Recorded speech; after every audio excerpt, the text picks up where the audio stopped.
All right, we got a couple minutes, Eric. We could talk about this one for a while, but I want to get to our off script because I think you're going to enjoy this one. All right. Maybe. Okay. You know what today is?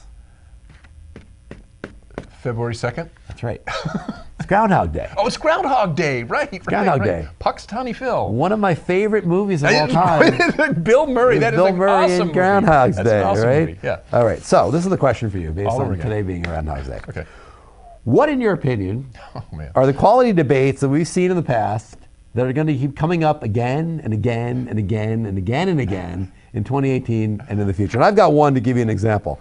Well, it depends. The for instance, the argument about whether or not risk has always been inherent in ISO 9001, right? Kind of an argument we see. There's both sides of it. We have one going on right now on our site on the VDA and the AIAG, and the FMEA, yeah. FMEA draft. That's right. That whole thing. Yep. I mean, we have the arguments all the time that come up to whether to transform data or not. I mean, so what are some of the things that you see that maybe it's even annoying to you as an editor-in-chief of Quality Digest? These arguments that keep coming up and people keep on hammering on over and over again.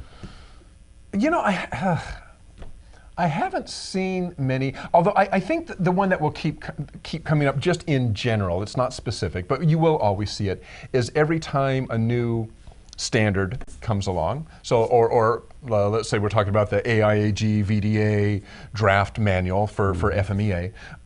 Anytime something comes along that is different from the way it's being done. So we used to do, the automotive, makers used to use the 4th edition of the AIAG manual for FMEA. Now a different one's being proposed. And there's always resistance to change, and there's always this argument that goes on, and people are for it, people are against it. Anytime a new standard comes down the line, whether it's a government regulation or just maybe another standard that companies are going to have to get, ISO name it, in order to get customers, there's always going to be, oh, this is a block to trade, this is preventing me from doing business, this is just a bunch of bureaucratic red tape. You're always going to get that because it involves change. It involves having to incorporate, whether you want to or not, and very often not, having to incorporate something that you don't want to incorporate because it's different from the way you've been doing things, and people are always going to resist that. So I think even in our field, there's always particularly regulations and standards that come down the line that people are going to rebel against, just because it's different.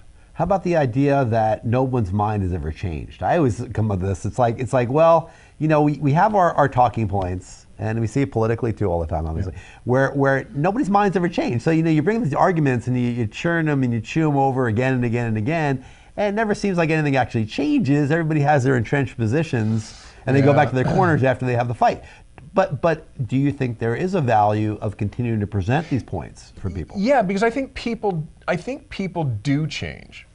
Well, and in fact, look, the last presidential election was a good example. You had die-hard, blue-collar Democrats who voted for a Republican, Trump.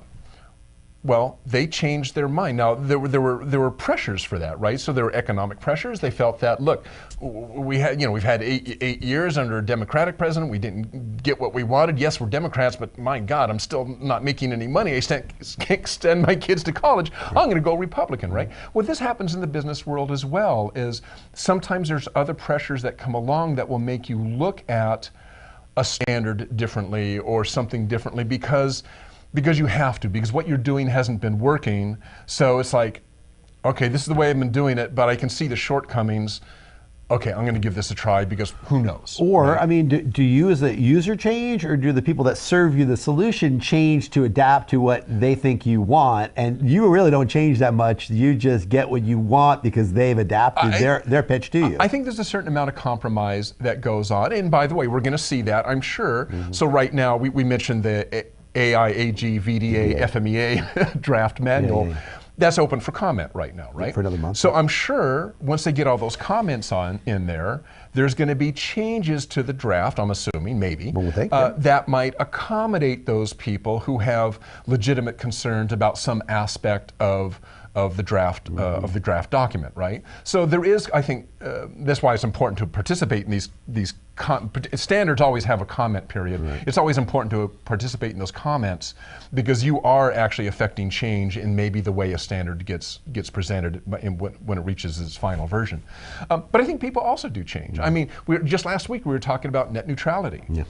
I flip-flopped on that. I used to think, oh yeah, we need government intervention in net neutrality.